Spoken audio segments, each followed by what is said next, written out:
So what's happening, YouTube? Welcome to It's JGn&x TV. And on today is a very special day. Being a proud resident of the United States, I've witnessed our team, USA, take home gold in this year's 2024 Olympics, and it was great to see. We actually beat some pretty strong teams. I tell you this much, the rest of the world is definitely catching up. You know, Germany is always a strong contender. Australia, France, definitely have something brewing out there in France. Serbia, man, all I gotta say is this, man. I'm a Jokic fan. I think Jokic is personally the best player in the world.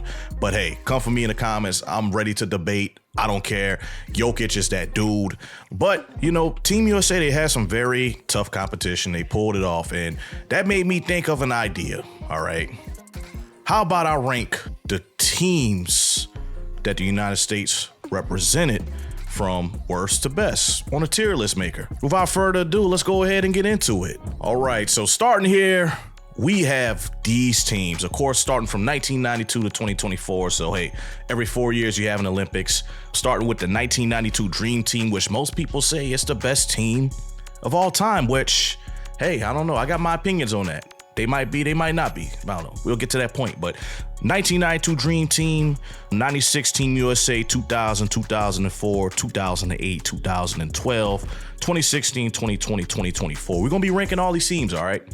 And I'm going to try to go from worst to best. So, hey, of course, if you're a fan of the sport, you're a fan of basketball, the first one that's on the board is unanimous in everybody's list. Of course, that is 2004 Team USA. Hey, and this is why. They won bronze.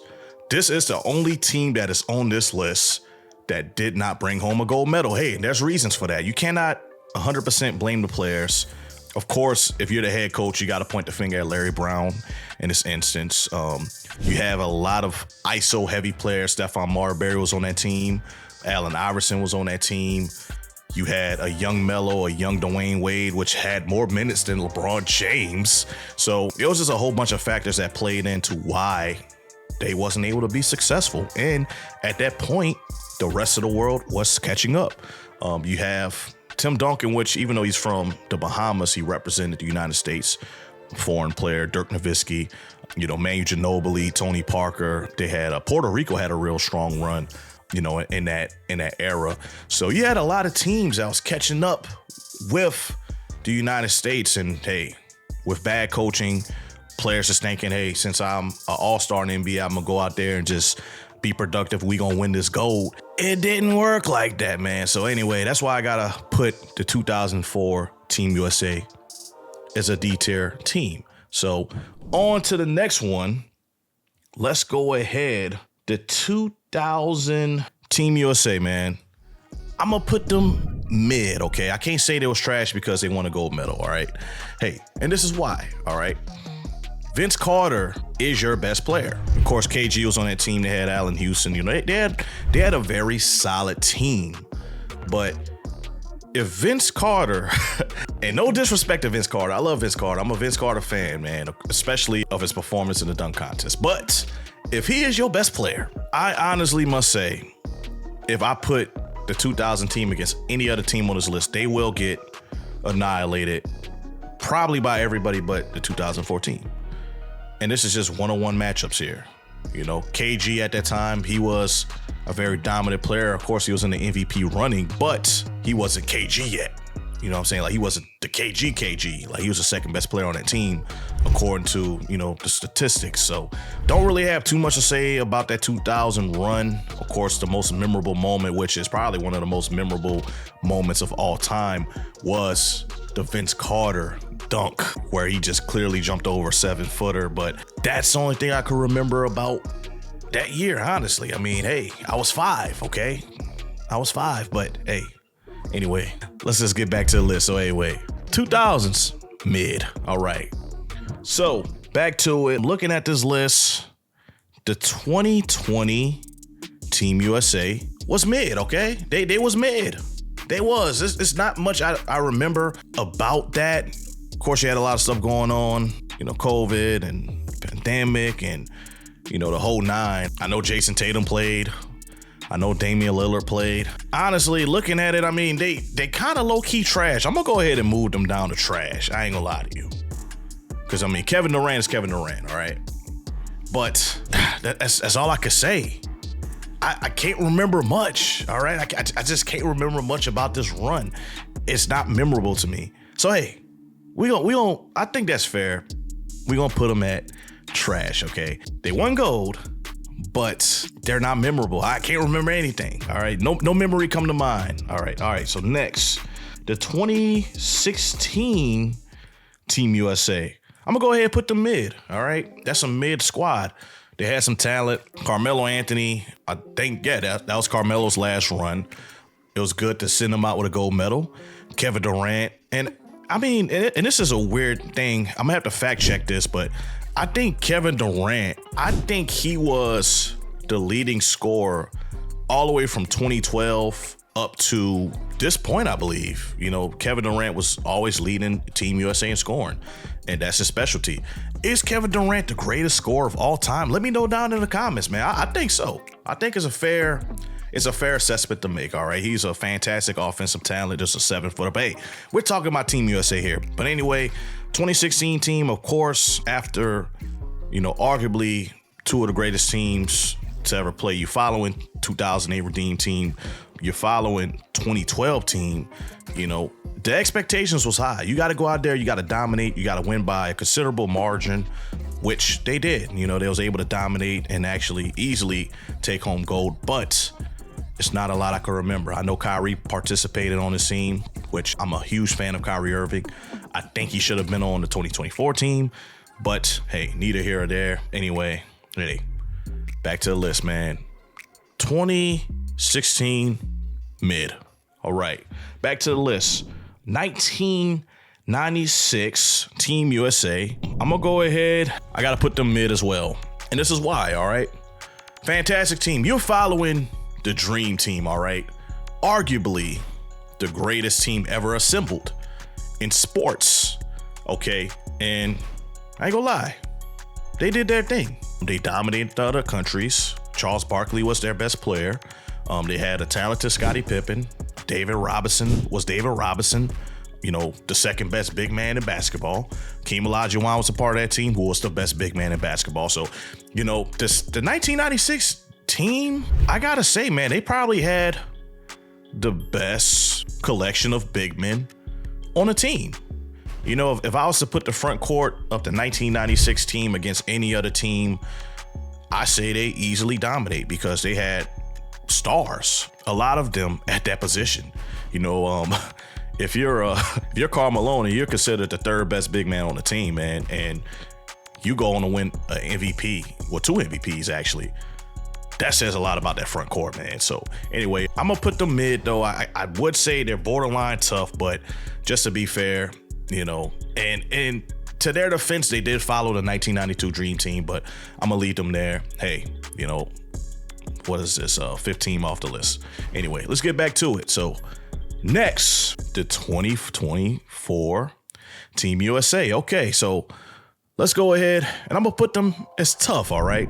Because you got to, with LeBron James, you got Kevin Durant, Steph Curry, you got, I ain't gonna say Embiid, AD. Whenever Jason Tatum is not getting minutes, that shows how stacked the team is. And hey, that may be a little bit of Steve Kerr.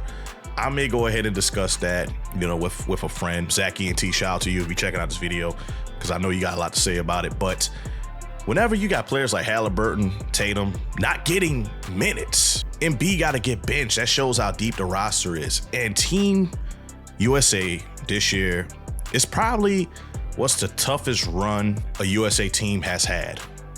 South Sudan almost upsetted them. You know, they barely scraped by them by 1 point, but it shows like the rest of the world's catching up. You know, the Serbia game was tough, all right?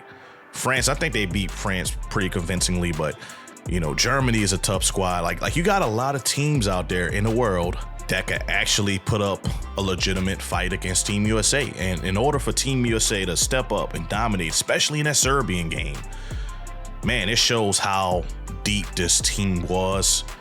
You got Steph Curry, LeBron James, two generational talents, two players that transformed the game of basketball. LeBron James, still to this day, man, to say that he is probably the oldest player in basketball at this point in the NBA, and he's still at the top of the game like that is impressive, all right? Stephen Curry, he was like super efficient in the last 2 games when it mattered. So this Team USA was deep, but I believe there were teams that was better than them, all right? And going on to the next team, we're going to talk about the 2008 Redeem Team. Hey, you know what? That's a tough squad right there, bro. That's a tough squad, bro. Team USA, the Redeem Team, after coming off of a bronze medal performance. We were the laughing stock of the world whenever it came to basketball. We was losing in the FIBA Americas competitions. We was taking bronze. We wasn't even medaling. Kobe Bryant, our savior of the country, came and said, hey, I'm not losing, after coming off an NBA Finals performance, where, he lost. He wanted that gold medal. He wanted to feel victorious, and he rallied that team around him. He was the captain. He was the leader. He was the reason why they were tough. Some of those guys on that team needed to learn how to win, all right? You got Dwayne Wade, which he was a champion, but he was coming off the bench, which he was a leading scorer off the bench. You had Melo. You have LeBron, who was, up there with Kobe. At that point, there was kind of like the pecking order of the league. They was going back and forth. Who's the best between Kobe and LeBron? So those were the top 2 clearly. But, LeBron needed to learn how to win at that point. He needed to get that champion mentality, all right? You had Dwight Howard, who is at that time, and Dwight Howard's arguably one of the greatest players in that decade and one of the most dominant players in the history of basketball from that stretch that he put on from 2008 to 2012. Come on, man. Give Dwight Howard his credit. He was their starting center, all right? You had some talent on that team, and hey, they made us proud. They brought back the gold to where it belonged, and that's why they made my top 3 list, all right? I know I said in past videos that they were the best team, or that they were better than the 1992 team, and I was sadly mistaken, all right? There's a team that's better than the 2008 Redeem Team, all right? This brings you to the next portion, and I'm gonna upset some people with this, all right? I know I will, all right? But the 1992 Dream Team, don't you click off either. I know some of y'all thinking about clicking off. I ain't listen to this guy. Hear me out, all right? Hear me out. The 1992 Dream Team is tough, all right? They tough. They had Michael Jordan, all right? The greatest basketball player of all time. I give him that, all right? They had Charles Barkley, Larry Bird, Magic Johnson, David Robinson, Karl Malone, John Stockton, Scottie Pippen. I know I'm leaving some people off, all right? They had the talent, okay? They did. They beat everybody to a pulp. They did. That is true, okay? But the rest of the world wasn't on par yet, all right? This team is the reason why the rest of the world got to see how great the sport of basketball is whenever you have the top players in the game, okay? This made teams like Serbia be inspired to start optimizing their training programs. Germany, France, Spain. You didn't have any competition back then, just being real, all right? Their toughest opponent was probably, Croatia, because of Tony Kukoc. I mean, let's just be real about this, okay? They didn't have competition like these other teams have had, okay?